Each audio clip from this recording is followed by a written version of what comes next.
Akójúmọ́ mọ́ o. Ojúmọ́ ire mọ́ wa lénìí. Ojúmọ́ ayọ̀, ojúmọ́ ìdùnnú, ojúmọ́ ìgbéga. A kí gbogbo ẹ̀yin fans wa. A kí gbogbo ẹ̀yin Koiki Media fans lílé lóko lẹ́yìn odi. A kí wa pé a kú ojúmọ́ ìní o. Ojúmọ́ ire ló mọ́ wa lénìí, ojúmọ́ ayọ̀. Bí ẹ ti ń wọlé, ẹ bá wa gbọ́ lé share button. Ẹ bá wa gbọ́ lé share button. Ọwọ́ tẹ wá fi ń tẹ ẹni fi gbọ́mọ sí o. Agbára àṣẹ wọn tó nílẹ̀. Ẹ bá wa pín sí gbogbo platform yín. Torí information tí à ń pass yín, ó ti tẹ̀ wá lọ́wọ́ láti bí ọjọ́ bíi mélòó kan sẹ́yìn. Láti bí ọjọ́ bíi méjì nísìnyí ló ti tẹ̀ wá lọ́wọ́. Ṣùgbọ́n àwa fẹ́ rí àrídájú kí a tó jáde fún. Ẹ bá wa gbọ́wọ́ lé ká tó sọ̀rọ̀, ká tó sọ ń pa information. Ẹ bá wa share so that information yẹn á lè kárí ilé, á lè kárí oko.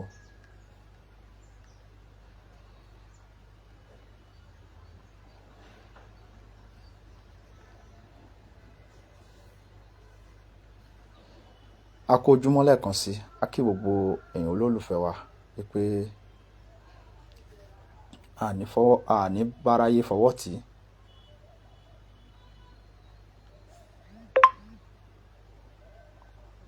A ní lùgbàdì àìsàn o, lágbára àṣẹ wọn ò nílẹ̀. Ẹ bá mi gbọ́ lé share button sẹ́ bí mo ṣe ń sọ. Mi ò rí kẹ́ ẹ bá mi share. Abẹ̀yìn ni, arọ̀ yín ni. Ẹ bá wa share kí information yẹn lè kárí. A ní information set a fẹ́ pass. Ẹ bá wa gbọ́ lé share button. Ẹ bá wa gbọ́wọ́ lé.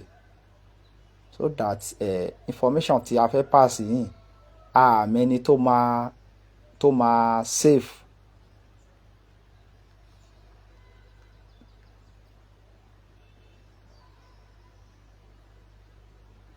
Bẹ́ẹ̀ ni, gbogbo gómìnà ilẹ̀ Yorùbá ló yẹ kó ṣe, but a rí wọn kó ṣe. Lẹ́yìn late gómìnà Rotimi Akeredolu tí wọ́n ti sọ̀rọ̀ ń pa ẹ̀ ń gbà yẹn, ipá wọn máa kó AK-47 fún àwọn Àmọ̀tẹ́kùn, tí gómìnà Rotimi Akeredolu bẹ̀rẹ̀ sí gbé ìgbésẹ̀ oríṣiríṣi kó tó di pé bàbá jọ́lọ́run lépè. A ti rí gómìnà kankan láti ìgbà yẹn kó sọ pé òun fẹ́ empower local security. Gómìnà Kogi State, gómìnà Òdòdó nìkan báyìí ló wá jáde síta ń sí báyìí tí a wá rí tí ó ń ṣe. Kí ni àwọn gómìnà ilẹ̀ Yorùbá tó kù, kí ni wọ́n ń ṣe? Ó yẹ ká bira wa. Kí ni wọ́n ń ṣe? Ǹjẹ́ kò ń ṣe àsìkò yìí ni ó yẹ kí àwọn àgbáyé kí wọ́n bẹ̀rẹ̀ sí ní máa bá wa deport ọmọ wọn padà sí ìlú yìí? Because tó bá ní kémi sọ, I need this the right time. But èmi máa ń lo language kan, màá ní à ń fẹjọ́ ìkà fi ń sun ìkà. Now, ẹ já wọnú ètò náà lọ. Akójúmọ́ mọ́lẹ́kan sí o. Ojúmọ́ ire ló mọ́ wa lénìí, ojúmọ́ ayọ̀, ojúmọ́ ìdùnnú, ojúmọ́ ìgbéga. Àìkú baálé ọ̀rọ̀ àti àlàáfíà kó máa bá gbogbo wa gbé lénìí o. A ní ṣubú dànù o. Mú kí ọ̀gá mi Mr. Ọláyọmí Kóìkí pé wọ́n kó ojúmọ́ ire, wọ́n kó ojúmọ́ ire, ojúmọ́ ire ló mọ́ wọn lénìí o. Mú kí gbogbo àwọn tíìmù wa lápapọ̀ pé ojúmọ́ ire ló mọ́ gbogbo wa lénìí, ojúmọ́ ayọ̀, ojúmọ́ ìdùnnú. Mo kí bàmí olóyè Sunday Adéyẹmọ Ìgbòho Òòṣà.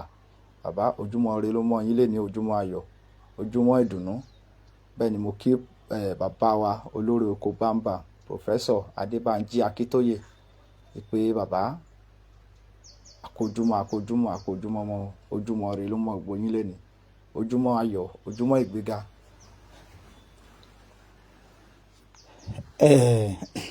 According to information tí a fẹ́ pass information wọ́n ní fún àwọn tí wọ́n fún wa wọ́n ní information náà ti dé ọwọ́ àwọn Nigeria Army nílùú Ṣakí entire Ọ̀yọ́ state. Wọ́n dẹ̀ ní ó ti dọ́wọ́ àwọn ọlọ́pàá wípé àwọn náà ti ń ṣe findings. Báwo ni ìṣẹ̀lẹ̀ náà ṣe jẹ́? Wọ́n ní arákùnrin kan ni wọ́n kófìrí ẹ̀ nílùú Ṣakí lára àwọn bandit tí ó dàbí pé wọ́n rí lélé àwọn ìlú kan ní Kwara State. According to the information, wọ́n ní arákùnrin náà ní ọ̀rẹ́ kan sí Ṣakí. Wọ́n ní láti ìgbà tó ti dé Ṣakí, wọ́n ní mọ́tò dúdú bí wọ́n ṣe describe, wọ́n ní mọ́tò dúdú ló ń gbé kiri. Wọ́n ní wá lọ ń físìtì àwọn school, àwọn mọ́ṣáláṣí, mosques, church àti ilé ìgbafẹ́. Fún ẹ̀yin tí ẹ bá wà ní Ṣakí àbí ẹ̀yin tẹ́ níyàn sí Ṣakí, ẹ bá wa share program yìí kó kàn wọ́n lára. Kí àwọn náà kí wọ́n bẹ̀rẹ̀ sí ní ṣe ọlọ́dẹ ara wọn láti àkókò yìí. Àwọn kan náà ti dìde tán ti bẹ̀rẹ̀ iṣẹ́ lórí ẹ̀. Wọ́n ní arákùnrin náà wọ́n ti ṣe débi pé wọ́n ní wọ́n ti fún nílẹ̀ ní Ṣakí. Lẹ́nu ìgbà tó dé iná ní wọ́n ti fún nílẹ̀ tí wọ́n dẹ̀ ní ó ti ń kọ́lé lọ nílùú Ṣakí. Wọ́n ní lẹ́tà tí wọ́n wá kọ náà wọ́n ní ó wà lé ọwọ́ Nigeria Police àti ọwọ́ Nigeria Army pé àwọn náà dẹ̀ ti ń gbé àwọn ìgbésẹ̀ kọ̀ọ̀kan láti pé kọ́ wọn lè fi ọwọ́ òfin mú. Ṣùgbọ́n gbogbo wa la mọ ọ̀rọ̀ tó dé bá location fún wa náà sìn wípé ṣebí Gumi wà ń bẹ̀ tó ń rìn kiri ìgboro, ta ló rí mú? Kó tó di pé àwọn ará ibi á ṣe ìlú Ṣakí ní jàǹbá, mò ń bẹ gbogbo àwọn ọmọ ìlú Ṣakí tí wọ́n bá jẹ́ ojúlówó ọmọ Yorùbá kí wọ́n dìde kí everybody da ọlọ́dẹ sínú àdúgbò. Mò ń bẹ̀ yín ni o, mò ń rọ̀ yín ni o, nítorí pé kò ní dùn mọ́ àwa nú láti wípé ká máa sọ wípé a fojú sunkún ẹnikẹ́ni nílẹ̀ Yorùbá, tàbí ká máa sọ wípé à ń dá owó ìtúnisílẹ̀ fún ajínigbé.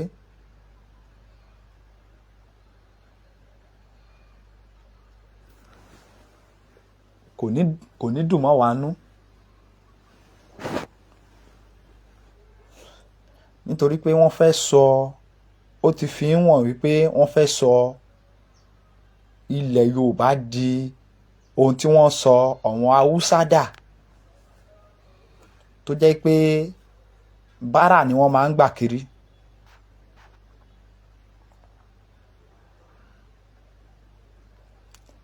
Gẹ́gẹ́ bá ṣe mọ̀, Yorùbá ò kì í gba bárà. Ṣùgbọ́n tẹ́ bá wo ọgbọ́n tí wọ́n ń dá nsìn, nígbà tí wọ́n bá ti gba owó ransom tán, ti gba owó ransom tí a ti dá gbogbo owó fún wọn tán, ibo lẹ mọ̀ pé ó máa end sí? Ẹni tí ò tí ì róúnjẹ àárọ̀ jẹ tán ni kó wá máa dá ransom, ṣé kìí ṣe nǹkan tó bá ní lágbétà láti lọ́ọ́ fi dá owó ìtọ́nà? òun ni.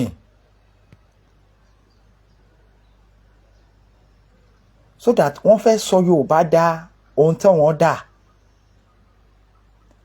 Ẹ wò ó sí báyà, wọ́n ti bẹ̀rẹ̀ sí ní shut down school, wọ́n ti bẹ̀rẹ̀ sí ní shut down school. So ǹjẹ́ àwọn ọmọ olóṣèlú àwọn á wá jókòó sí abroad, àwọn á máa lọ school, àwọn ọmọ tiwa ń bíbà ẹ̀ àwa máa wà nílé, àbí? Dá ọjọ́ wo, dá ìgbà wo?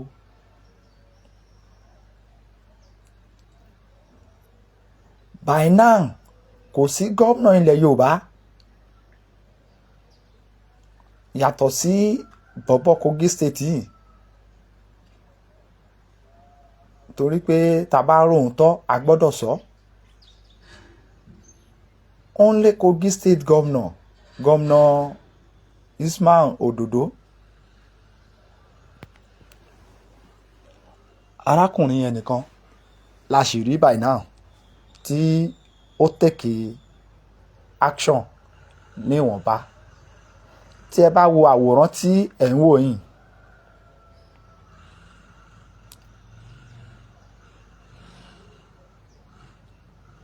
tí ẹ bá wo àwòrán tí ẹ̀ ń wò yìí, tẹ bá wò wá sí ọwọ́ ìsàlẹ̀, ẹ máa rí àwọn local security tí wọ́n gbé AK dání, àwọn security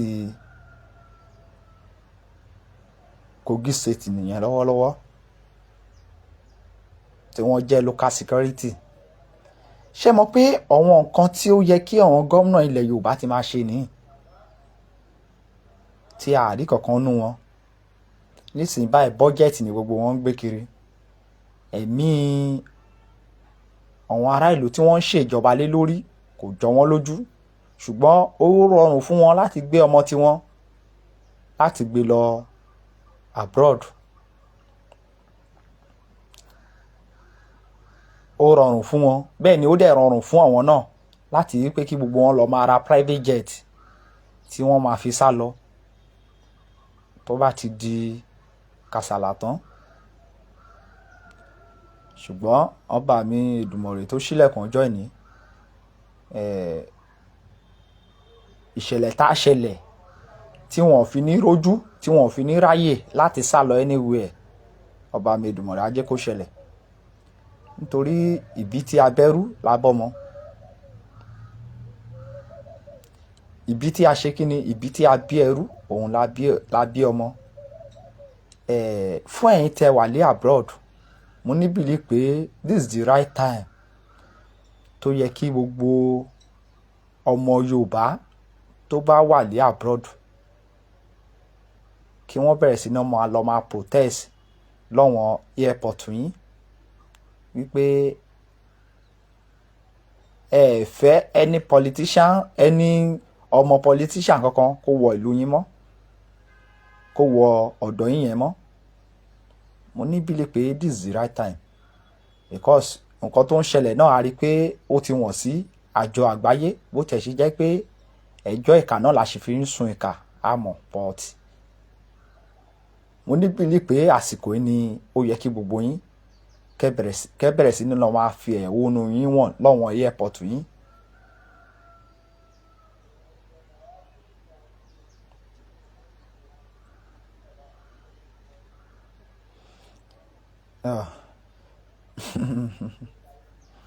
Bàbá mi ní God ń wo Gúnmi, God wo ló ń wọ́ọ̀ṣì Gúnmi?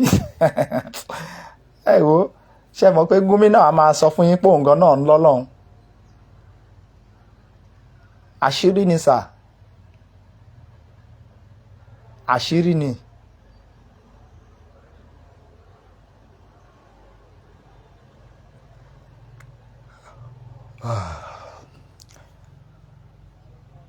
Gúnmi a máa sọ fún yín pé òun náà ní Ọlọ́run.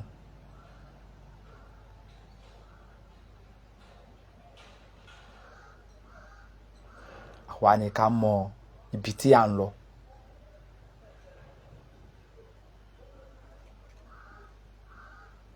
àwa ló yẹ ká mọ ohun tí ó kàn ní ọ̀rọ̀ ayé wa.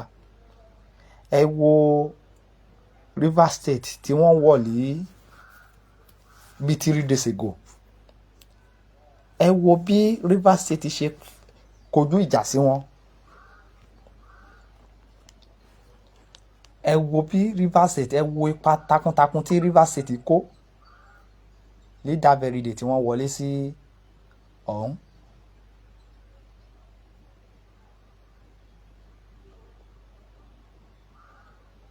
Kí ló ṣẹlẹ̀ táwa ọmọ Yorùbá tí a lè ṣe the same thing? Ṣùgbọ́n gbà tí wọ́n tún máa kó bá Yorùbá tán, ẹni gan tó yẹ kó tún wá gbèjà wa, wọ́n lè sẹ́yìn òdì. Wọ́n lè sí ẹ̀yìn ibo, wọ́n lè sí ẹ̀yìn òdì. Wọn ò gbà láyè láti wá gbèjà wa.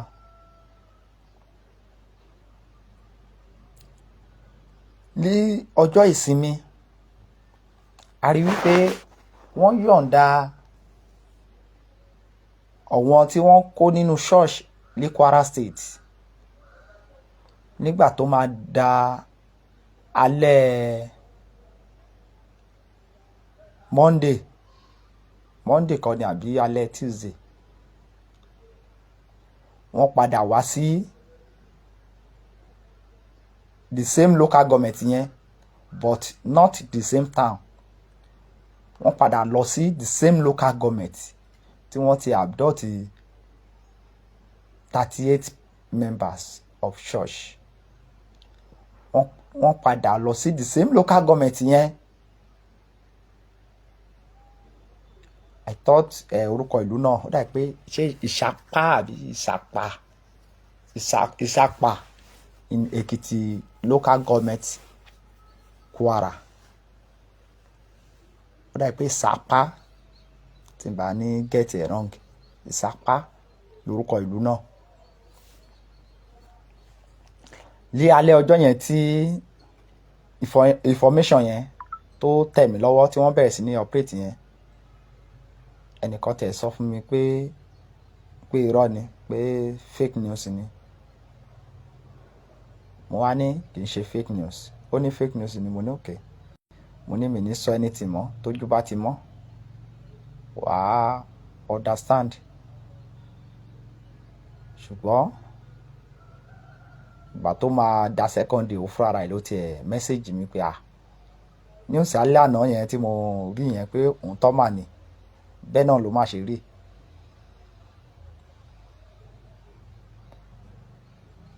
Wọ́n padà lọ́bẹ̀,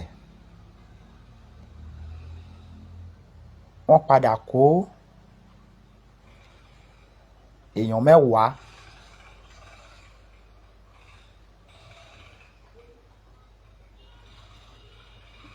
Ènìyàn 10 ni wọ́n padà kó ń bẹ̀ ń sìn.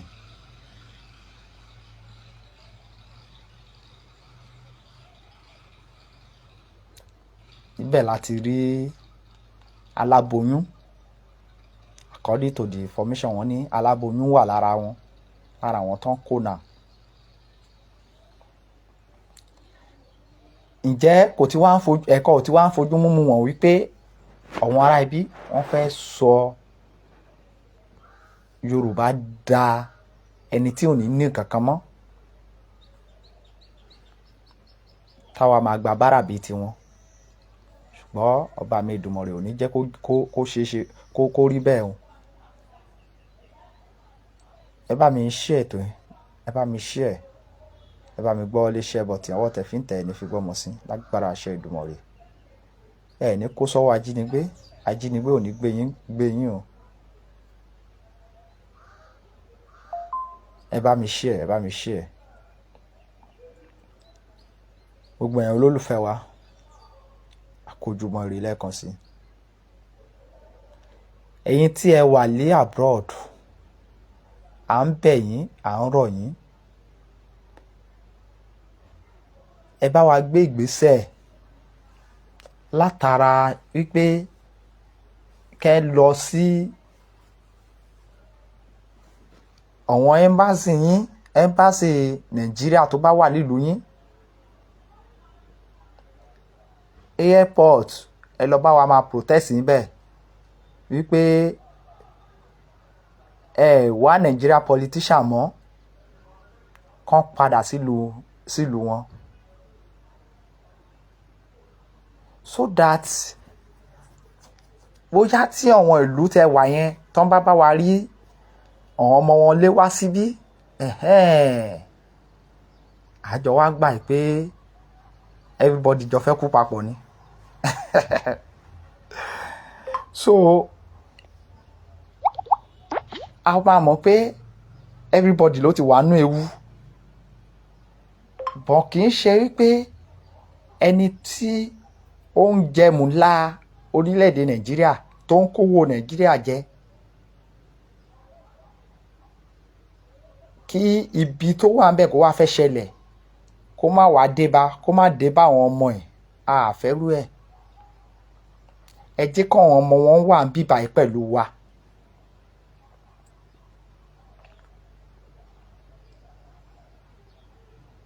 Mò ń sọ̀rọ̀ nípa àwọn olóṣèlú Yorùbá o, èmi ò sọ̀rọ̀ nípa àwọn olóṣèlú ẹ̀yà tó kù o, ìyẹn ò kàn mí o. Eléyìí tó kàn mí, ti ibi tó kàn mí ní ti ilẹ̀ Yorùbá yìí.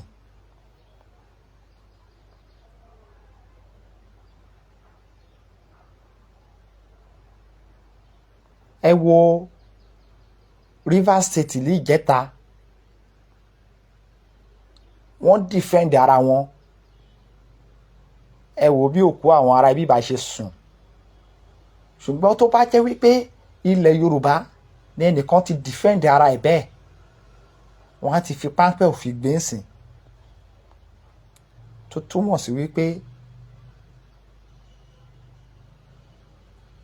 àwọn tó jẹ́ governors wa nílẹ̀ Yorùbá, àwọn senators, àwọn house of rep, ó túmọ̀ sí wípé àwọn gangan ni alábọ̀dé wa.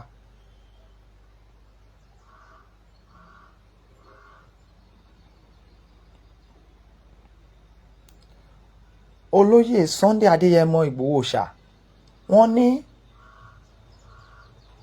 ogun ìpànìyàn yìí pé àwọn ò lè lajú wọn kalẹ̀ nígbà náà lọ́hùn kó máa ṣẹlẹ̀ sí ọmọ Yorùbá, pọ́wọn ò lè gbà. Wọ́n jáde síta wípé gbogbo àwọn tí wọ́n jẹ́ terrorist nílẹ̀ Yorùbá pọ́wọn fẹ́ fojú wọn wọ̀n, kọ́wọn lé wọn dànù. Ṣèbí nílẹ̀ Yorùbá yìí náà lọ́n ti ṣe ọ̀tẹ̀ olóyè. Ṣèbí nílẹ̀ Yorùbá yìí náà ni.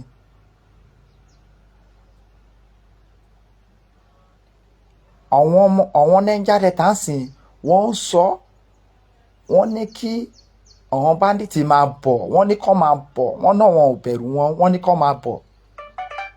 Àwa tí wá ń bí, àwa wà nínú ìfòrúru ọkàn, inú ẹ̀rù la wà ń sìn. Nígbà tó jẹ́ pé kí la fẹ́ fi defend ara wa? Kò sí.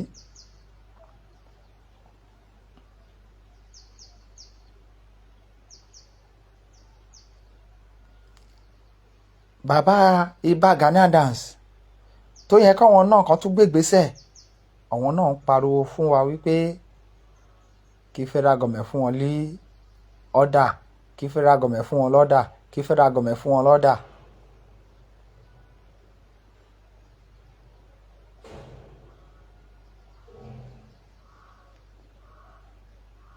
Federal government tí ẹni kó fún wa ní order, ìbéèrè tí mo máa ń béèrè ni pé ṣé federal government yẹn ló fi bàbá wa Ìbà Gani Adams jẹ oyè ni?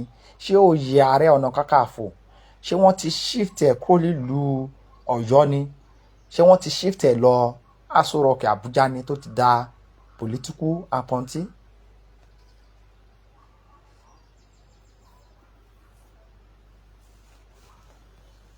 Ṣùgbọ́n ìgbà tí a wo ọ̀rọ̀ náà lọ, tí a padà wò bọ̀, a rí pé ó ṣeé ṣe kó jẹ́ pé ohun tí bàbá wa Ìbà Gani Adams tí wọ́n ti ọwọ́ bọ̀ lọ́jọ́ náà lọ́hùn, ó ṣeé ṣe kó jẹ́ pé òun ni ó ń ṣe àkóbá fún wọn lénìí tí wọn ò fi lè gbèjà Yorùbá. mo wá wo fídíò kan tí Ìbà Gani Adams ń sọ pé nígbà kan sẹ́yìn àwọn kúkú Yorùbá lọ, àwọn mọ ipa táwọn ti kó. Mẹ́sẹ̀gì mi sí Ìbà Gani Adams ni pé kúkú Yorùbá kankan ló ń gbà kankan rí. Ìgbà tí ẹ̀ ń sọ yẹn, ipò olórí OPC lẹ́ ń jà fún gbà yẹn, ó yàtọ̀.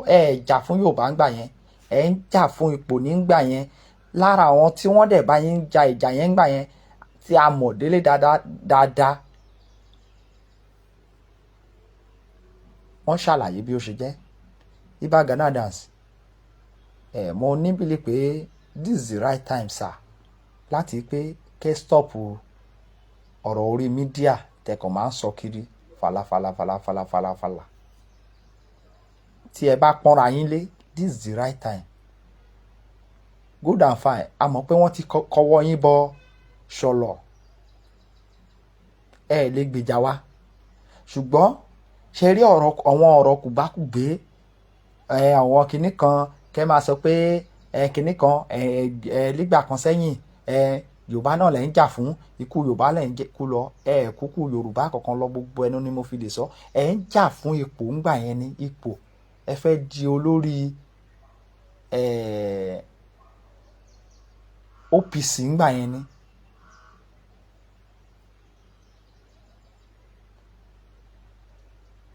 Jà fún wa rí.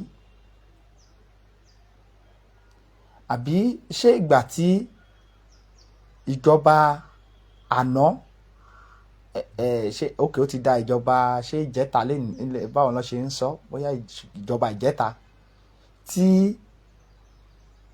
ní abẹ́ òrùlé former president Jonathan tí wọ́n pè yín, tí wọ́n gbówó fún yín pé kẹ́ lọ máa bá wọn secure pipeline. Ṣé ìgbà yẹn lẹ ń sọ ni pé ẹ gbèjà Yorùbá? Ṣé àwa lẹ bá ṣọ́ epo ńgbà yẹn ni? Ká tẹ̀ wá gbá ní pé àwa ni. Ṣebí ẹ gbowó iṣẹ́ yín? Ìbà Gani Adams, bàbá, mẹ́sẹ̀gì mi fún yín ni pé àsìkò yín kọ́ là ń bára wa jà. Àwa ò bá yín jà.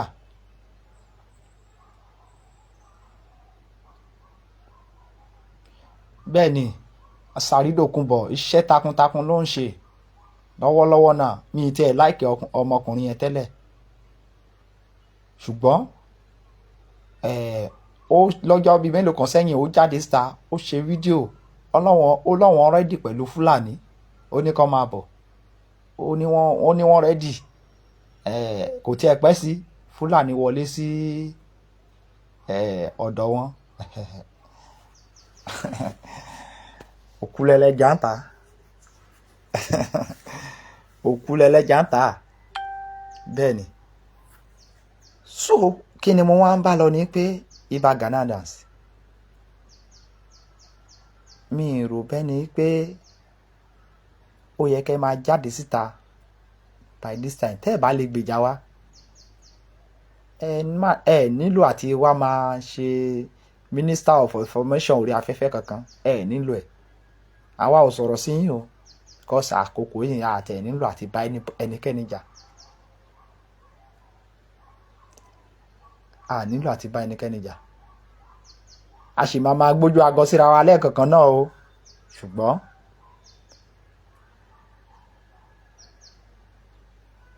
ọ̀rọ̀ tí yín àtẹ̀ wá kó fa anything kalẹ̀ by now. But bàbá,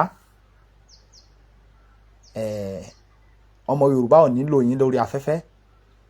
Ibi tí a ti nílò yín tí ẹ bá ti lè ṣiṣẹ́ ń bẹ̀, ẹ má wulẹ̀ wá máa sọ̀rọ̀ kankan lórí afẹ́fẹ́. Ẹ dákẹ́. Ẹ dákẹ́ sà. Mi ò disrespect yín o, but ẹ dákẹ́.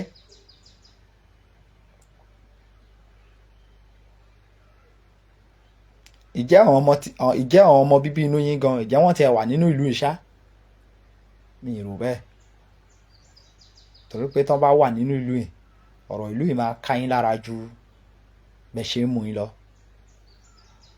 mi ì mọrúkọ tí wọ́n ti wọ yín bọ̀sà tí wọ́n ti ti wọ àwọn àsárídòkúbọ̀ wọ̀nyẹn tí wọ́n ti ti wọ́n wọn bọ̀ tí wọ́n ò dẹ̀ wo ẹ̀yìn wò tí wọ́n dẹ̀ ṣe ń dífẹ́ǹdì ìlú wọn. nígbà tí South ń sìn tí wọ́n múra ogun kalẹ̀ South East wọ́n múra ogun kalẹ̀ kí ni àwa Yorùbá ń ṣe à ń tò bòrò kiri orí afẹ́fẹ́ à ń endorse Oríyọmí Hamzat kiri orí afẹ́fẹ́ ó mà ṣe o ó mà ṣe o.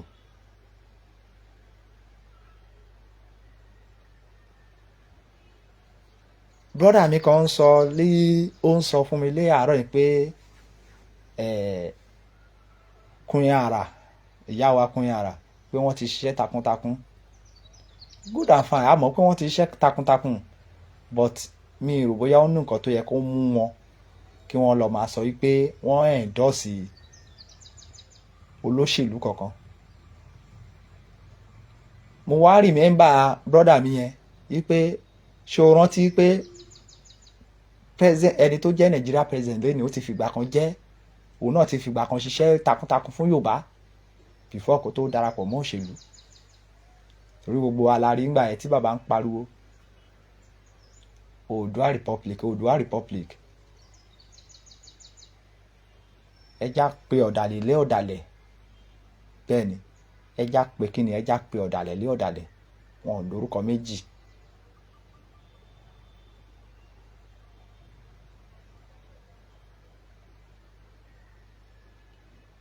Akójúmọ́ lẹ́ẹ̀kan sí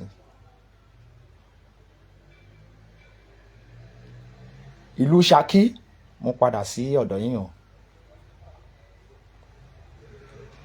ẹ jẹ́ ojúlala kan fi ń ṣánrí ìlú Ṣakí jẹ́ ìlú tó tóbi púpọ̀ ìlú Ṣakí ó jẹ́ ìlú tó tóbi ìlú ńlá ni ìlú Ṣakí. ẹ ṣe kí ni ẹ jẹ́ ojú alákànfin ṣọ́rí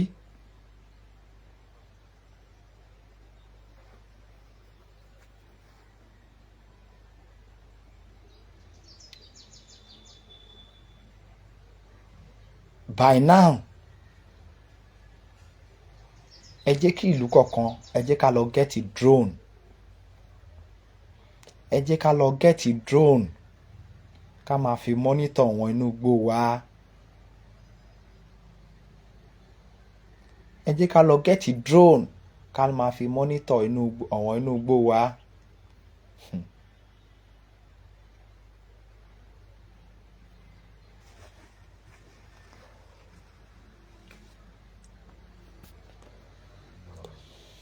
The first thing tí a nílò láti ṣe nítorí pé tí a bá kọ́kọ́ wọn lọ́dẹ wípé kí wọ́n lọ máa rúgbó kiri oníbìlì pé a kàn ń tanra wa ni.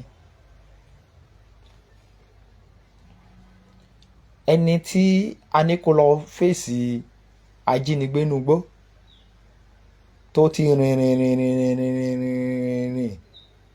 tó ti wá rẹ̀ tó ṣẹ̀ wá rìn pàdé ajínigbé ẹnájì wo ló fẹ́ fi padà fi fèsì ajínigbé yẹn tó fẹ́ fi kọjú ìjà sí ẹnájì wo ló fẹ́ fi ṣùgbọ́n tí a bá gẹ̀ẹ́tì drone tí a gẹ̀ẹ́tì ẹ̀ tá ti fi ṣáàdù ibi táwọn ará ibi báyìí wà nínú igbó yes a kàn lè direct wọn lọ́dẹ wa ó yá ibi báyìí lẹ ti fẹ́ lọ iṣẹ́ ibi báyìí ni wọ́n wà.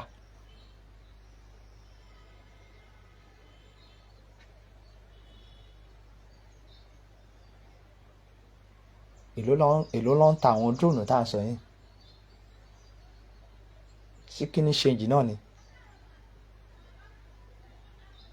irú Ṣakí yẹn tí Ṣakí bá lè gẹ́ẹ̀tì drone at least kò sí nǹkan tó ní kó má gẹ́ẹ̀tì bíi 4 to 5 drone because Ṣakí tóbi.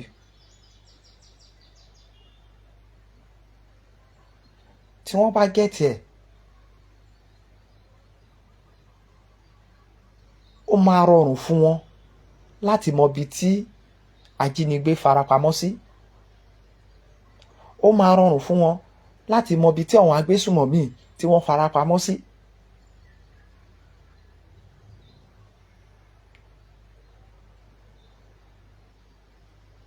ìlú kọ̀ọ̀kan ẹ lọ gbé ìgbésẹ̀. àwọn gómìnà ilẹ̀ Yorùbá wọn ò ṣetán tiwa o. 2026 budget ló wà lé agenda wọn. 2026 budget ni ohun tó ń mọ̀mú lé ọ̀kan àyà wọn lọ́wọ́lọ́wọ́ náà.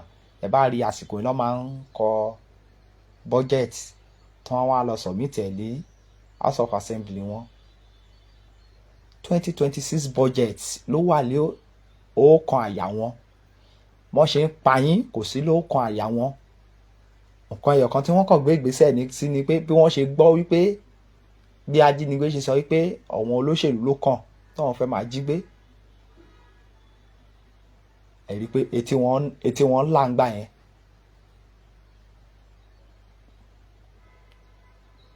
ṣùgbọ́n before kí ni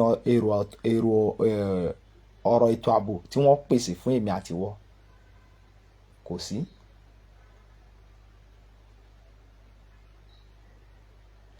gbogbo security tó yẹ kó wà lẹ́yìn ará ìlú àwọn nìkan kò dání.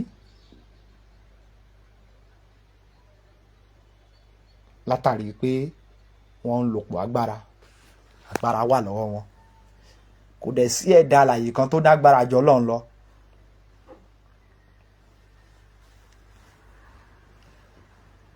kò sí ẹ̀dá alààyè wọn o.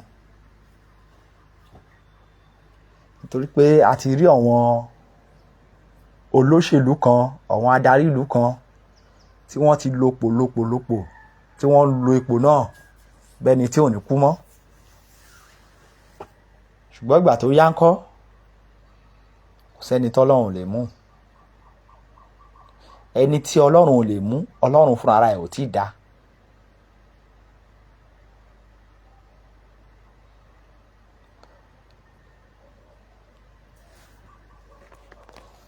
ẹni tí Ọlọ́run ò lè mú àní Ọlọ́run fúnra ara ẹ̀ kò tí ì dárú ẹni bẹ́ẹ̀.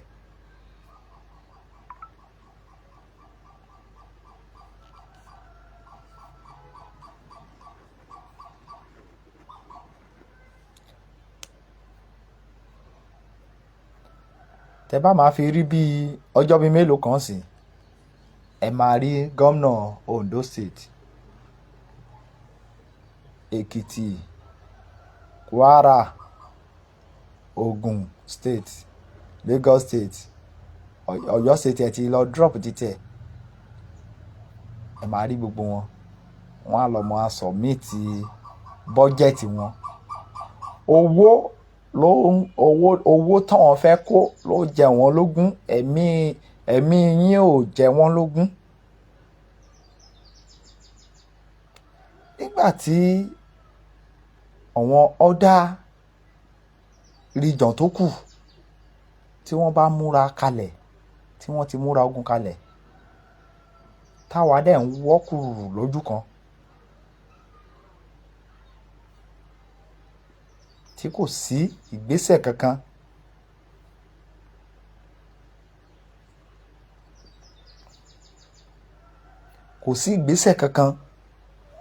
tí a gbé. mo mọyè ìlú ńsìn tí wọ́n ti kọ lẹ́tà sí nílẹ̀ Yorùbá lọ́wọ́n ará ibi pé wọ́n ń bọ̀. kò wá ṣe pé wọ́n ń bọ̀, wọ́n ti wà lọ́wọ́n inú igbó wa. wọ́n kàn fẹ́ jáde wá ìgboro wa operate ni. kò ń ṣe pé wọ́n ń bọ̀, wọ́n ti wà lọ́wọ́n inú igbó wa. wọ́n ti wà lọ́wọ́n inú igbó, kì í ṣe pé wọ́n ń bọ̀, wọ́n ti wà ń bẹ̀. wọ́n fẹ́ jáde síta láti wá operate ni. Koiki Media will bring the work closer to your doorstep. A kí gbogbo èèyàn olólùfẹ́ wa lẹ́ẹ̀kan sí. Láàárọ̀ tí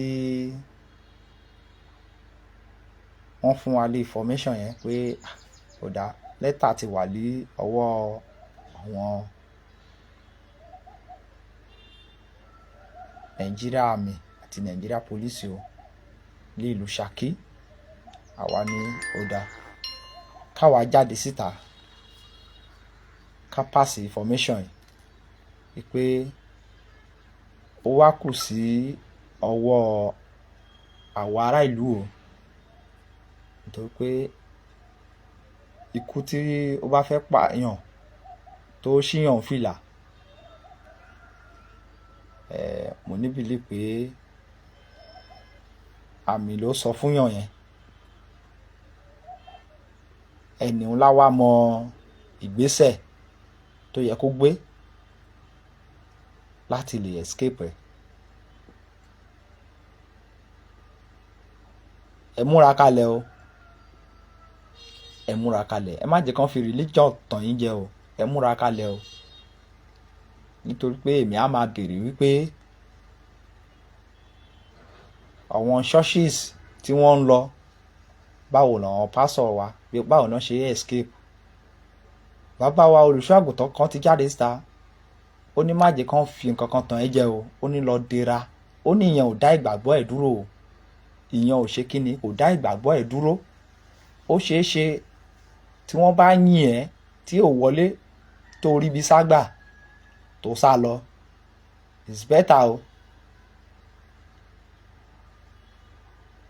it's better o, dà wípé kán pa ẹ́ kó wá da adọ́run mòótọ́. Má da adọ́run mòótọ́ o, lọ múra síra ẹ̀, lọ múra síra ẹ̀. Ibi tí ọ̀rọ̀ ìlú yìí ti dé nìyẹn sìn, lọ múra síra ẹ̀. Mo gbà ládùúrà pé ilẹ̀ Yorùbá yìí tí Ọlọ́run Elédùmarè tó dá èmi àtẹ̀yìn sí, ogun ò ní kó wa lọ o, ogun ò ní ja ilẹ̀ Yorùbá o. Ẹnikẹ́ni ẹ̀dákẹ́dá tó bá ń ro bí sí ilẹ̀ Yorùbá, tó ń ro bí òun ṣe máa ṣe ilẹ̀ Yorùbá léjàmbá, yálà ọmọ Yorùbá ni, yálà Ìgbò ni, yálà Haúsá ni, yálà Fúlàní ni, ìyàkẹ́yà tí ìbá òkú jẹ́, yálà àwọn ẹni funfun náà ni, wọ́n á sùn wọ̀n ní jímọ́. Àìrójú àìráyè á bẹ̀rẹ̀ sí ní máa dé bá wọn. Gbogbo ẹnikẹ́ni ẹ̀dákẹ́dá tó bá ń robi sí ilẹ̀ Yorùbá, tó lò fẹ́ fogun já ilẹ̀ Yorùbá, ilẹ̀ á bẹ̀rẹ̀ sí ní máa gbàbọ̀dè fún wọn, ilẹ̀ á bẹ̀rẹ̀ sí máa kojú ìjà sí wọn, Ògún á fẹ̀jẹ̀ wọn wẹ̀. Gbogbo ẹnikẹ́ni tó bá ti ń robi sí ilẹ̀ Yorùbá, tó ń gbàbọ̀dè fún ilẹ̀ Yorùbá, tó ń ṣiṣẹ́ láabi ilẹ̀ Yorùbá, Ògún á bẹ̀rẹ̀ sí ní máa fẹ̀jẹ̀ wọn wẹ̀, ilẹ̀ á bẹ̀rẹ̀ sí ní máa gbàbọ̀dè fún wọn, wọ́n á sùn wọ̀n ní jímọ́ lágbára àṣẹ wọn tó nílẹ̀. Àṣẹ́gun o. A kí gbogbo ẹ̀yin olólùfẹ́ wa lẹ́ẹ̀kan sí pé akójúmọ́ mọ́ bí a ti wá ń lọ bí iṣẹ́ wa lénìí. Ìjáde wa, ìwọlé wa lénìí, ìrọ̀rùn ló máa bọ́ sí o. A ní ṣìrìnrìn lénìí, a ní ṣílẹ̀tẹ̀ o. Níbi tí wọ́n bá ti ń gbéyàn, tí wọ́n ti ń pààyàn, a ní bá wọn rìn sírú ibẹ̀ o, a ní rìn sí wọn lọ́wọ́ o, lágbára àṣẹ wọn tó nílẹ̀. A kí lẹ́ẹ̀kan sí pé akójúmọ́. Koiki Media will bring you the world closer to your doorstep.